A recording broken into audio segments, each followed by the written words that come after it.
Every time we do counseling, first session, this is what I say to the couple. If you are in a room and there are no windows and there are no doors and fire breaks out in that room, what will you do? What will you do? Anybody? You have to put the fire out. But if there are windows and there are doors, what do?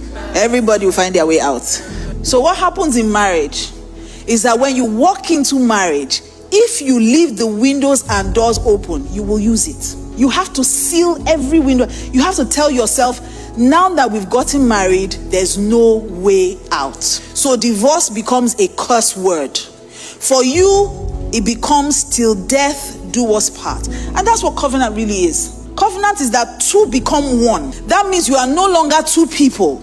Pastor K explained this yesterday. We're no longer Kingsley and Mildred. We're kindred. He's the head and I'm the body.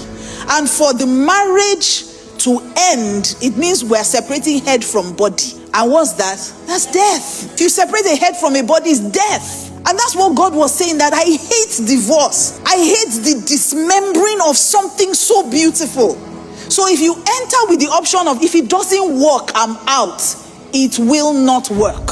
So if you want your marriage to last, you have to take out that option of, if it doesn't work, I'm out. It has to work. That's the only option we have. It has to work. So if it's acting up and I know that I have to be here, then we talk it out, we work it out. If he doesn't like something and I know I have to be here, then I make sure that I adjust. If I don't like something, he adjusts. When we first got married, I had this funny habit of, when I'm upset. And you see, the thing is, you must understand that you are not brought up in the same home.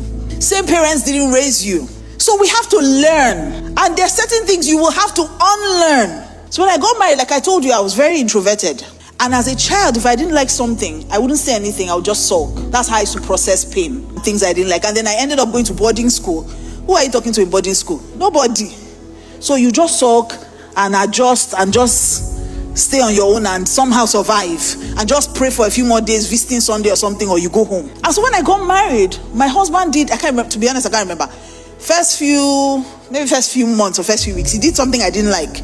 And I just started sulking. But even though I was sulking, I understood that we couldn't keep married. We had an agreement, we'll not fight in this marriage, all those kind of things. We had agreed. So I knew I wasn't going to be the one to spoil it. So I'd wake up in the morning, would you eat? He was like, is something wrong? No. Are you sure? Should something be wrong? And the man, honestly, if you say there's nothing wrong with you, he will continue his life. So I would say there's nothing wrong. But of course, when I say nothing, it means ask me more. Ladies, right? So which one is that? I've told you nothing, you believe me and walk away. What's that, sir? Tobasuke would, when I say nothing, he will continue his life.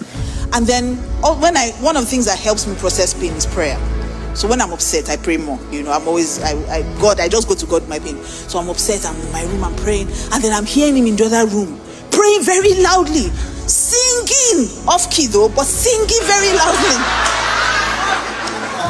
And I couldn't take it anymore after a few days. I was like, he didn't ask me what was wrong again, nothing. He was just praying and moving on with his life. So I went to meet him. I said, I think you're wicked. And you're a man of God, though. I was like, wicked, why? I said, I was very upset with you. And here you are praying, you are screaming loud. And he was like, oh, is that what that was? He said, oh, he thought I was being sober and vigilant and studying the word. So he was challenged. So he was like, this new wife cannot come and win me in my home. So she's praying and praying loud. Do you know, he was sincere? Honestly, I saw how sincere he was. That he said to me, but I asked you if something was wrong and you said no. I said, you believed me. Like, that was the first time it occurred to me that men and women are so different. And so my husband said to me, let's settle this once and for all. If something is wrong, you talk, don't sulk. I realized that if I'm going to be in this marriage, because you are not going anywhere, we agreed we're not going anywhere. If we're not going anywhere, then I might as well be happy. So if I'm going to be happy, that means I need to now start saying the things I don't like and the things I like. Because some people stop at the things they don't like.